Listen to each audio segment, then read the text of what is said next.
Buenas, ¿cómo les va? ¿Cómo anda tercero? Espero que bien.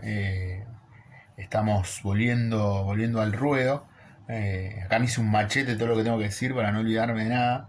Vamos a continuar viendo un poco centrados en nuestra historia argentina, cómo son los años después de la Revolución de Mayo, ¿no?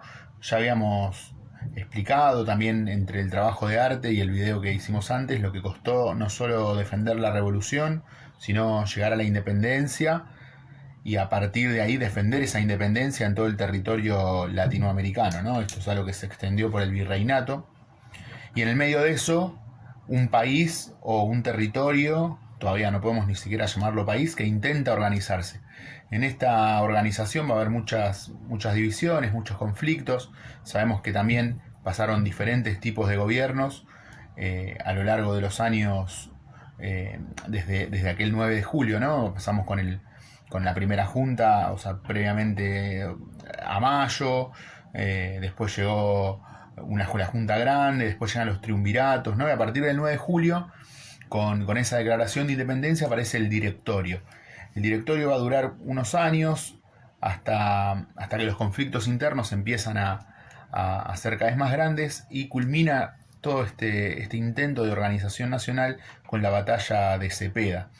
¿Qué pasa post batalla de Cepeda? Justamente es el fin del gobierno central, de la centralización del gobierno, de este intento de nación que van haciendo, y todas las provincias van a tener un poder autónomo. No significa que antes no lo tuvieran, porque antes se manejaban así, pero respondían a ese poder central que ahora ya no tienen que responder. Acá también se va a empezar a realzar el rol de los caudillos, van a empezar a cada vez más fuertes, o sea, ya había personajes o personalidades muy fuertes, poderosas, y muy influyentes obviamente en la política de la época, pero a partir de ahora regionalmente se va a responder al caudillo, que va a tener un rol fundamental en los años siguientes, ¿sí? Particularmente vamos también a pensar en el gobierno de Buenos Aires, claramente la provincia autónoma más importante, en principio porque tiene el puerto, también porque a medida que va extendiendo su territorio, después vamos a ver cómo, va teniendo cada vez más poder en cuanto a los campos, es un avance obviamente contra los aborígenes.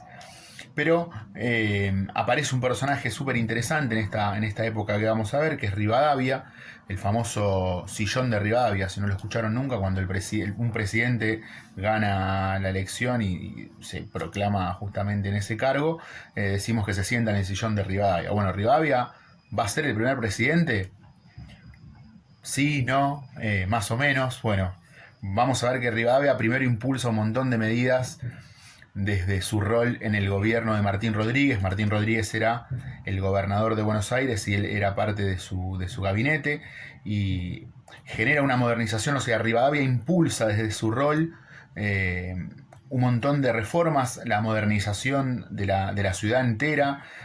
También aparece lo que se llama la ley de Erfeteusis, que es una ley sobre la explotación agropecuaria.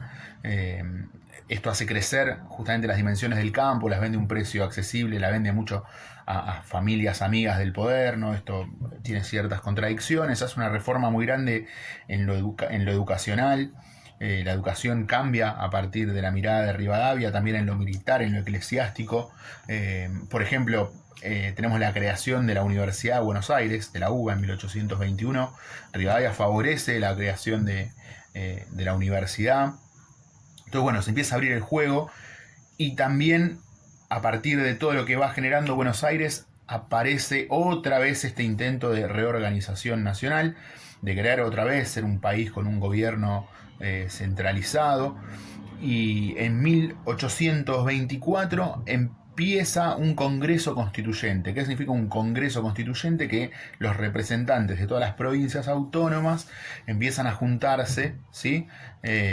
Para definir qué va a pasar con el poder central, si se puede generar un Estado más general lejos de esta autonomía de las provincias. Van a empezar a aparecer varias leyes de este Congreso. La primera es la ley fundamental que le da el poder a Buenos Aires, o sea, el poder central, que antes era exclusivo, bueno, momentáneamente hasta que lo definan en ese Congreso, lo va a tener el gobernador de Buenos Aires.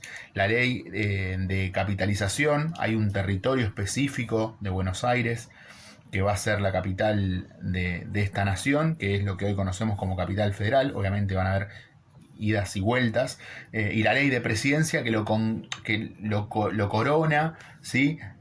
Finalmente a Rivadavia como presidente, que va a durar muy poco. ¿Por qué va a durar muy poco? Porque el fracaso de de estos intentos se chocan cuando aparecen dos partidos políticos muy fuertes, que tienen dos miradas completamente opuestas de lo que queremos ser como nación, que son los unitarios y los federales. Seguramente lo han escuchado alguna vez, esta lucha eterna que va a tener esta grieta hermosa que va a tener esta época del país.